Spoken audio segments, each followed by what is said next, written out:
buenos días. Bienvenidos a Fibra Ciudadana. Hoy, viernes 2 de agosto, comenzó el mes de agosto de este 2024. Les saluda Carolina Cortés desde Lima, Perú, y esta mañana vamos a tener una interesante conversación con Jorge Burne desde Argentina, analista internacional político. Muy buenos días, Jorge. Buenos días, Carolina. Un gran saludo para ti y para todos tus seguidores. Gracias, Jorge, por esta mañana. Vamos a conocer sin duda lo que acontece, la convulsión política que acontece en Venezuela, que nos ha sacudido a todos nosotros porque vivimos democracias, ¿no?, similares y realmente ha sorprendido la situación de la OEA, sobre todo, ¿no?, que es lo más reciente, a raíz pues de que estas cuestionadas forma de salir Maduro a decir que ha ganado, cuando no tiene una prueba ni cómo sustentar lo mismo, ¿verdad? Es un tema muy urticante, sobre todo en el momento en que se da, pero hay que entenderlo y comprenderlo en términos generales desde una situación geopolítica mundial. La confrontación Oriente-Occidente es un hecho, es una realidad, la estamos teniendo. De un lado Occidente, del otro lado eh, digamos, el viejo comunismo ayornado, modificado, pero que no deja de ser filosóficamente lo que fue el comunismo de antaño. La Unión Soviética desapareció, continúa Rusia, hay matices, hay diferencia, no es Rusia, el, la Rusia comunista que supimos ver, pero no deja de ser un país con un régimen político que tiene ciertos cuestionamientos sobre el autoritarismo que tiene Mr. Putin, algo similar a lo que pasa en China, donde claramente sigue el Partido Comunista, con la única diferencia que desde el punto de vista económico se ayornó un poco, pero las prácticas políticas y filosóficas de lo económico siguen respondiendo al esquema comunista. Por otro lado, Occidente, con un régimen más liberal, de libertad de las personas, no una atadura donde el Estado lo es todo y cada sujeto está a disposición del Estado y no tiene prácticamente vida propia y no la puede realizar si no es en función de lo que el Estado le impone. Eh, Occidente no funciona así, Occidente funciona en un esquema de libertad, con una economía de mercado donde los diferentes actores toman iniciativas, les puede ir bien, les puede ir mal, si les va bien ganan mucho dinero, si les va mal pierden, vuelvan a intentarlo. Y con este modelo hay gente que se ha hecho más que multimillonario. Eh, Probablemente me puedan decir que hay países, como pasa en Latinoamérica, donde esto no ocurre. Claro, si no tenemos un régimen de libertad y tenemos un régimen opresivo, donde no tenemos un partido comunista que nos gobierne aún, que ahora vamos a extendernos dentro de un ratito, pero sí tenemos una super presencia del Estado que nos condiciona en todo, con impuestos que nos matan, que no nos dejan vivir.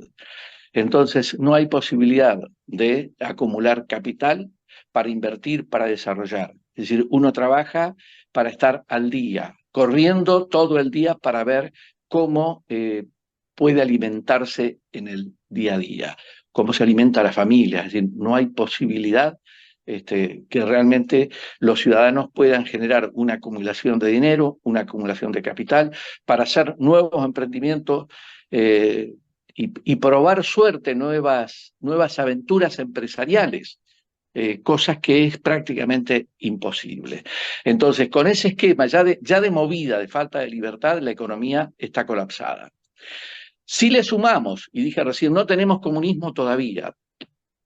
Acá teníamos un país comunista que fue Cuba, es Cuba, claramente. Desde allí proyectó comunismo.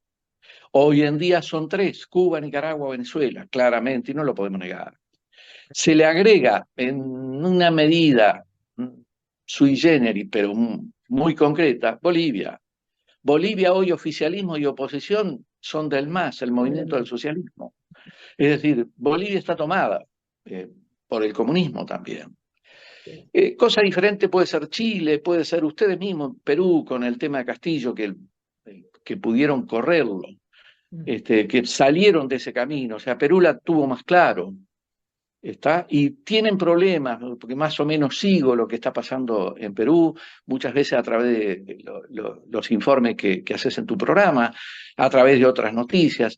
Y bueno, es difícil, hay un montón de cosas que tienen para resolver, pero no están en una línea de un partido comunista. Ahora, esta batalla entre comunismo, capitalismo, yo le agregaría una tercera línea que es nacionalismo, pero eso también lo dejamos ahora, en un ratito lo volvemos a tomar. Estas corrientes, que yo creo que en general a Latinoamérica no le satisfacen ni la una ni la otra. Mm.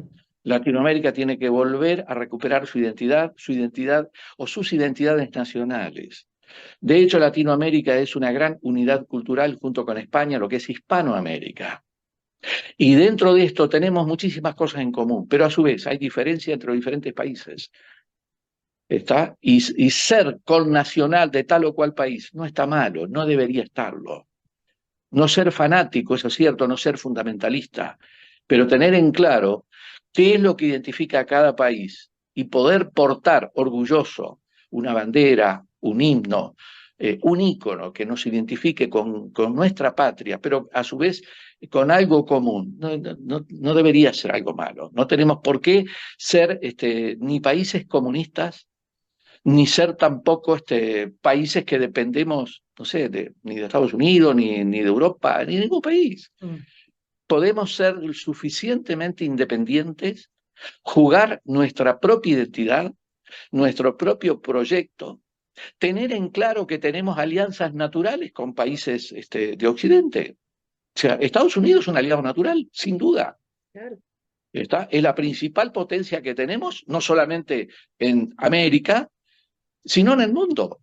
Entonces, ¿qué mejor que tener una buena relación, una buena amistad, una buena alianza con un amigo, perdón, no es un enemigo, con un amigo tan poderoso, perdón el fallido, ¿eh? Pero es parte de esta mirada donde a Estados Unidos se lo ha juzgado y se lo ha condenado como si fuera un enemigo. Claro, si yo te trato como enemigo, te convierto en enemigo. Es el Si te discurso trato, del comunismo. claro, si te trato como amigo, Mm. me voy a acercar más a un plano de amistad. Pero Mm. ojo, los estados no tienen amigos permanentes, Mm. tienen intereses permanentes. O El tema es socios. compatibilizar esos intereses para que realmente sean llevaderos. Entonces nosotros, dentro de esa línea, vemos lo que pasa en Venezuela. Es un problema geopolítico. Mm. Venezuela es un apéndice que está dentro de Latinoamérica, es importante, y obviamente es un punto para apoyarse en esta lucha a nivel geopolítico que hay entre las grandes potencias. Eh, pero a ver, esto en principio lo veo por ese lado. Eso lleva a que Maduro ha tenido alianzas con países como Rusia, China, Irán, Corea del Norte, entonces que le debe una respuesta y no se puede ir así nomás.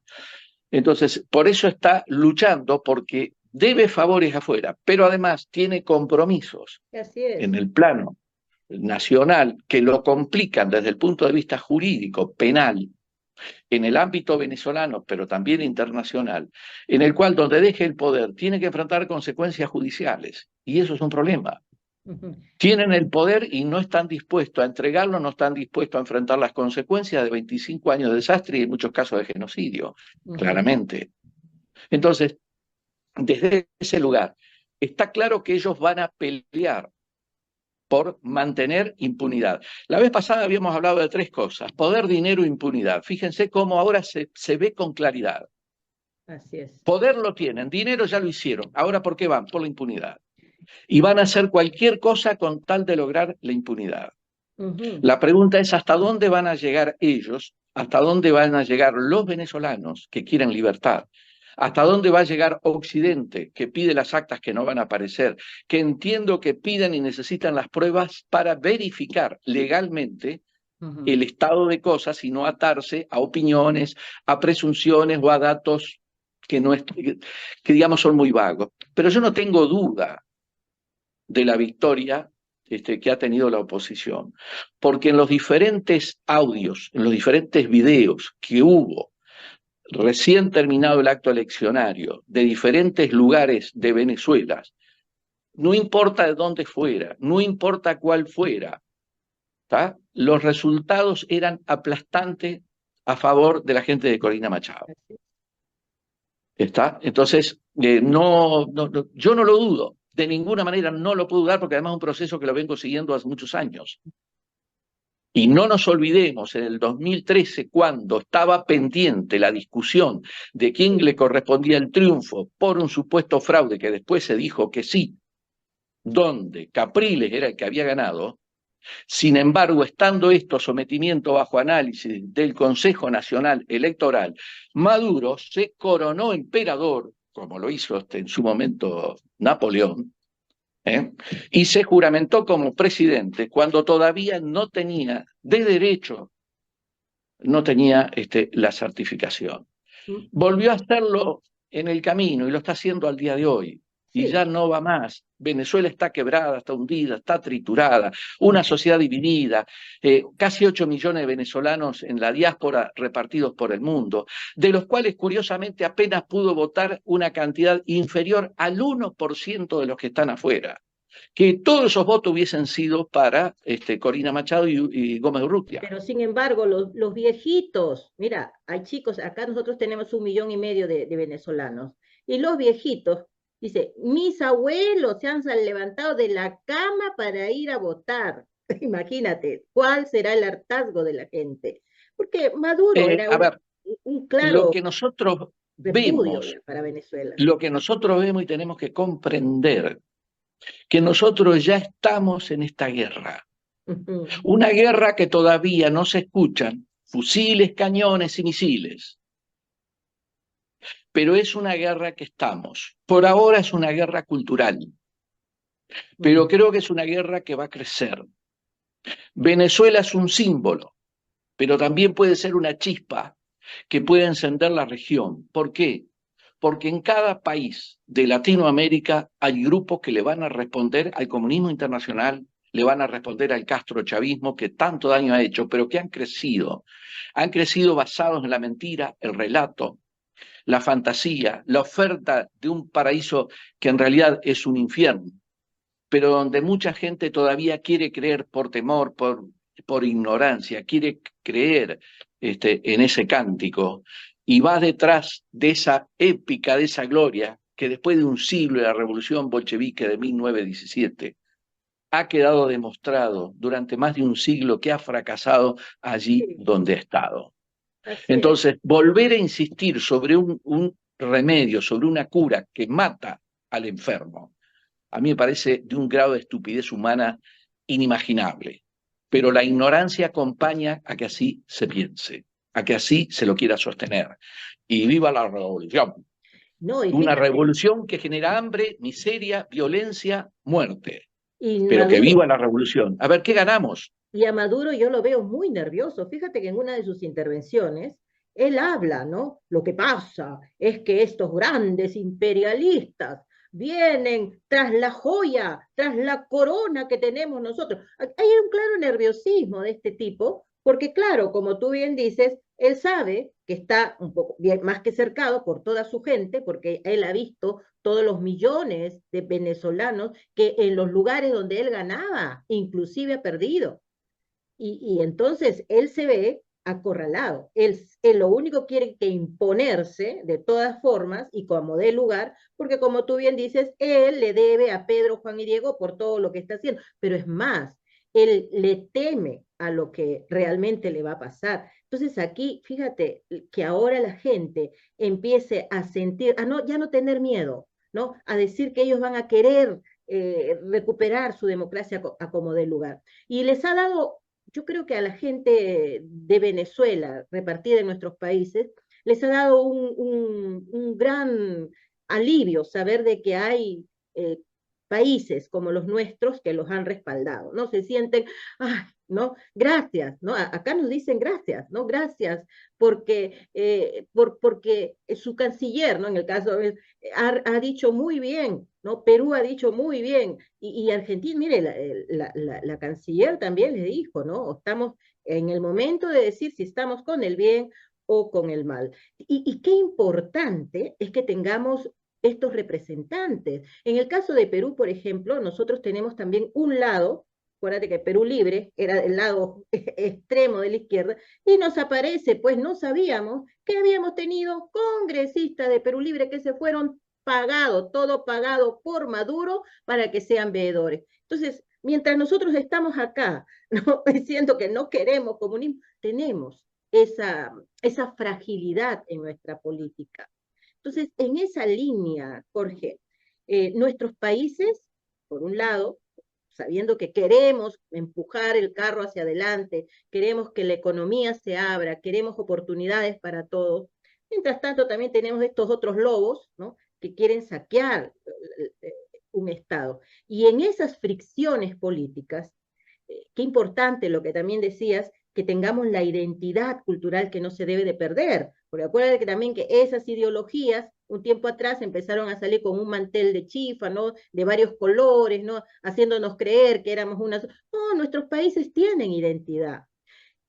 ¿Cómo podemos, cuál va a ser el escenario? ¿Cuál crees tú que va a ser el escenario geopolítico de aquí hasta, porque en enero todavía asumiría quién vaya a acceder? Todos creemos que debe ser Edmundo González Urrutia, pero conociendo a este tipo, ¿qué crees tú que podría pasar en todo este momento de tanta convulsión política que está existiendo en nuestra región?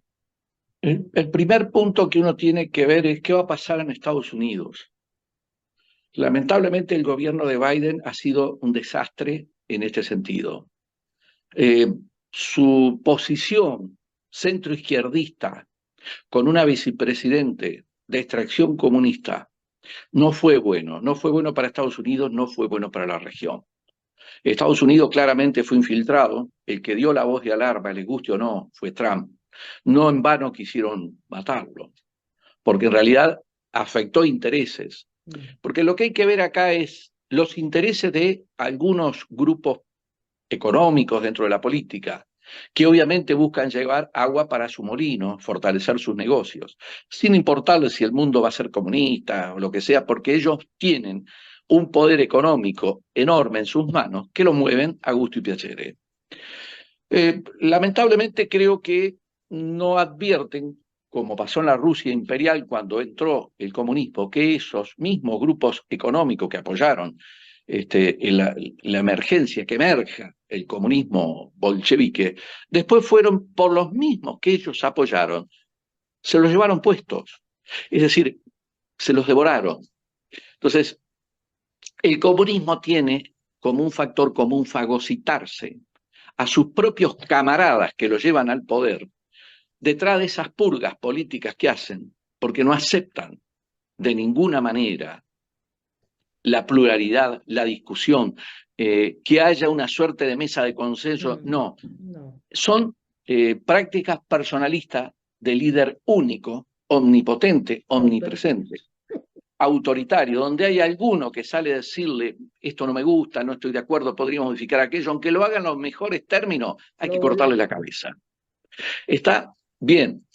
Esta gente con tanto poder económico, es raro que no se den cuenta que ellos van a ser los primeros que van a caer frente a la hipótesis de un régimen comunista mundial. Que se olviden. Ahora, en una hipótesis de ese tipo sí vamos a tener comunismo por varios siglos, hasta que la gente se harte, vaya a saber, nosotros no vamos a estar para verlo. Pero en el corto plazo, que es lo que a nosotros nos preocupa, por nuestros afectos, por nosotros mismos, por nuestros hijos, por nuestros nietos, obviamente que esto no es algo agradable de pensar que pueda llegar a ocurrir. Entonces, Estados Unidos hoy tiene un dilema.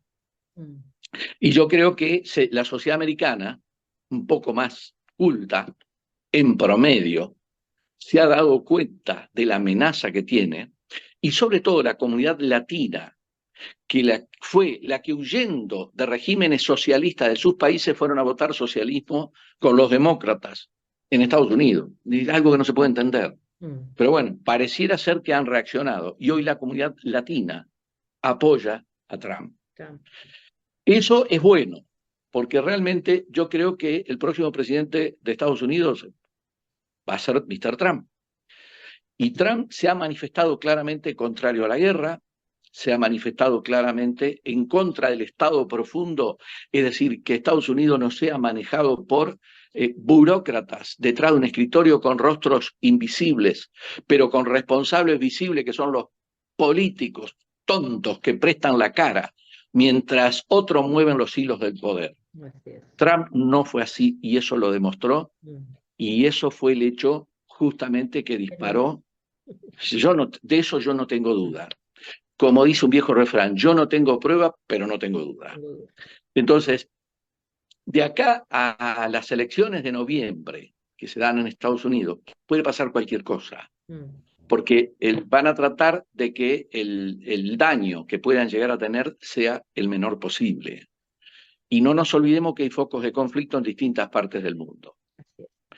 En distintas partes del mundo me refiero, caso concreto, a la guerra de Rusia-Ucrania.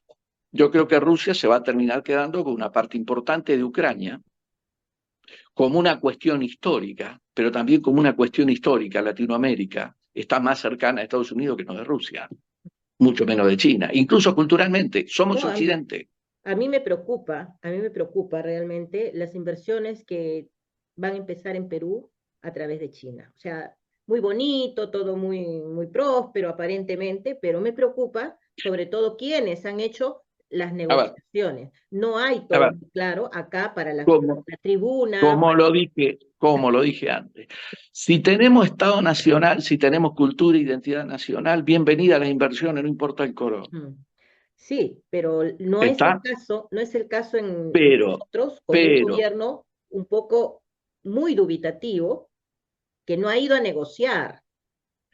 Lo que hay que tener en claro es el rol de cada uno, qué es lo que pone cada uno y qué es lo que se lleva a cada uno. Porque el problema es esto que tan comúnmente hemos escuchado, traidores a la patria. Y sí, porque si el negocio lo hacemos con China y cedemos soberanía a China, o le cedemos negocios que lo favorecen a ellos y perjudican a los connacionales, claro que lo estamos traicionando. Claro. Pero no importa, los traicionamos si lo hacemos con China, con Estados Unidos o con cualquier otro país. Mirar el país, mirar el interés nacional implica eso, negociar de buena fe en términos de equidad, donde cada uno se lleva la parte del negocio que le corresponde y lo otro, lo que queda en el país, queda en el país. Pero queda en el país lo que tiene que quedar en el país. Si es el 40 o el 50% del negocio que tiene que quedar en el país, será el 40 o el 50%, pero no el 10%, para después repartirnos el 20, el 30 o el 40%. Esa es nuestra gran duda. Bien, para eso necesitamos que la justicia funcione. La justicia, a su vez, va a funcionar bien cuando los jueces tienen un sistema de selección que es neutro, que no es político, que se los elige por la calidad profesional. Y volvemos a hablar de calidad profesional del juez, calidad profesional del dirigente, que va a estar dado por la calidad educativa, formativa, valorativa del ciudadano. Un ciudadano de calidad va a elegir buenos dirigentes. Un ciudadano torpe, mal informado, mal formado, vendido, sin valores, va a votar a delincuentes que después lo van a destruir. Y después los vas a escuchar quejarse por el estado de cosas que tienen, pero son incapaces de reconocer que esto existe porque ellos mismos fueron artífices. Esto pasó en Venezuela. La comodidad de muchos venezolanos que ungieron en un discurso facilista a Chávez, que no se quejaron, no se movieron cuando le robaron en el 2013 la elección a Capriles, que dejaron hacer, que aquello que ayer se podría haber resuelto con una aspirina, hoy es necesario hacer cirugía mayor con derramamiento de sangre, lamentablemente. Ahora, ¿esto pasa por qué? Porque hay hambre. Y la peor consejera para el régimen genocida de Maduro es el hambre en su población. Porque la población perdió el temor, porque tienen que comer. Es imposible que puedan vivir, más allá de que eran 34 millones de personas, hoy deben ser 25, 26 millones, los que quedan, porque muchos se fueron, pero estos que quedan, hoy en día, ¿qué están viviendo? Con 4 o 5 dólares por mes, muchos de esos viven gracias a la remesa que le manda a sus connacionales de afuera, que para el régimen tiene dos ventajas. Estos que se fueron a trabajar afuera dejaron de joder en su país, no los molestan. Y es más, están trabajando en otro lugar y están mandando dinero a sus familiares. Si te pones a hacer un número, que cada uno de estos que están trabajando afuera le mande tan solo 100 dólares a sus familiares dentro de Venezuela, el régimen se ve enriquecido en un promedio de entre 8 y 9 mil millones de dólares por año, que se lo mandan a aquellos que ayer los tenían en la calle despotricando en contra del régimen, que ya ahora no están en la calle y encima están trabajando afuera para alimentar el régimen. Porque por más que me digan, ese dinero no se lo dan a Maduro, la realidad es que ese dinero, no importa cómo le llegue al familiar dentro de Venezuela, lo va a salir a cambiar, porque lo va a convertir en elementos que tiene que pagar para poder comer, para poder vivir.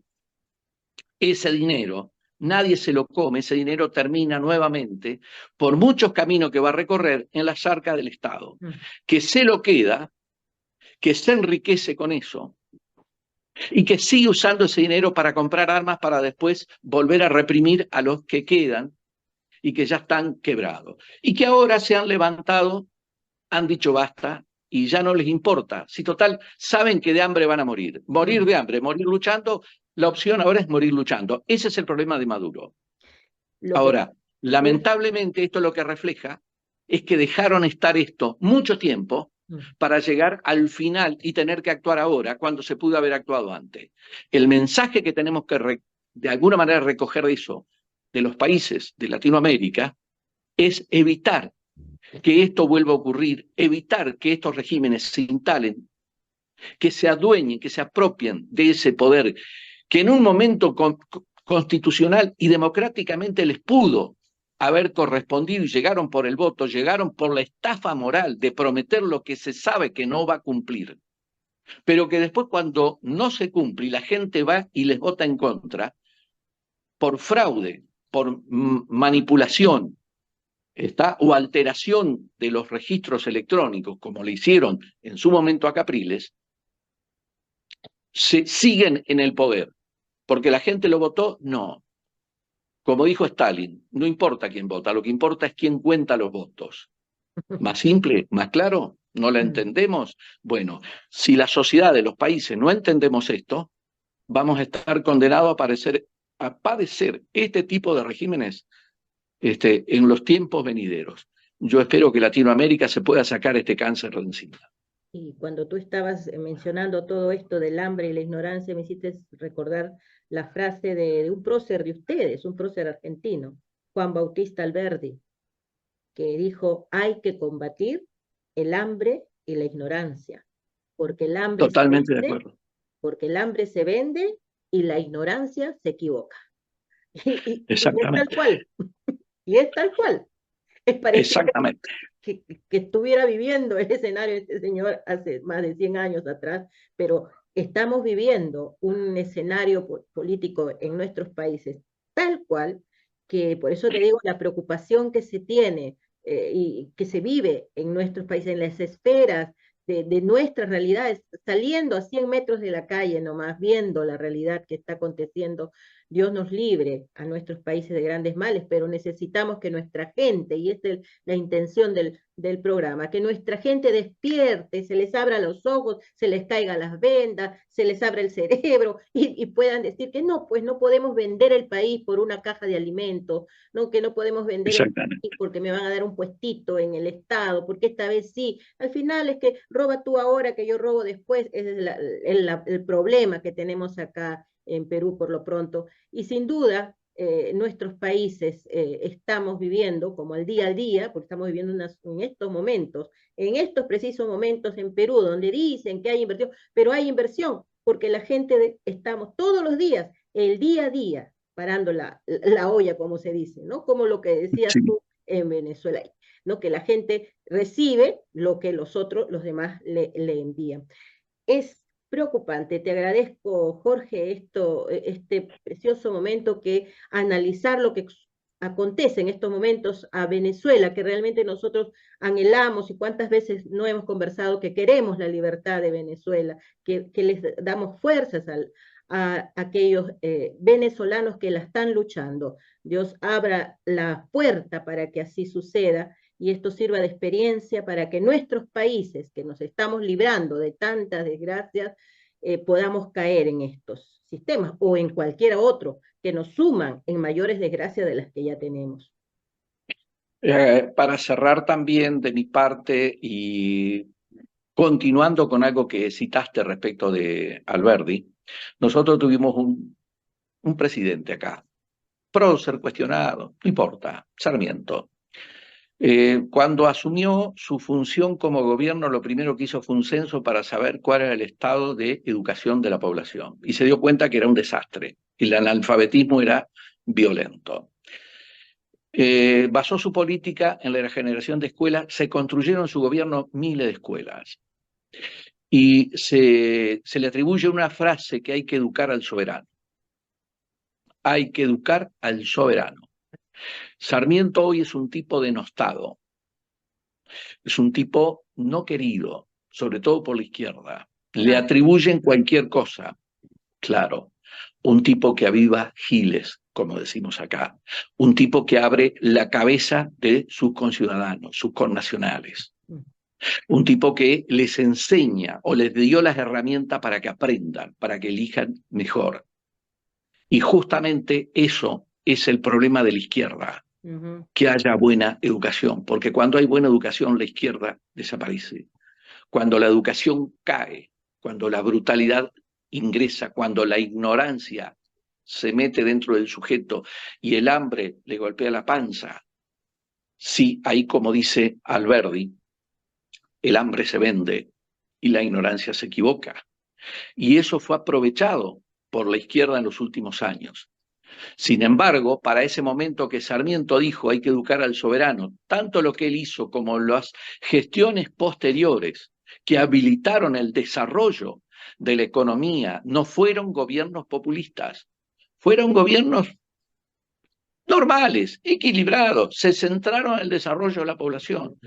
Fue el periodo de mayor crecimiento de Argentina, fue la base de 50 años de crecimiento que nos llevó a ocupar los primeros lugares del mundo.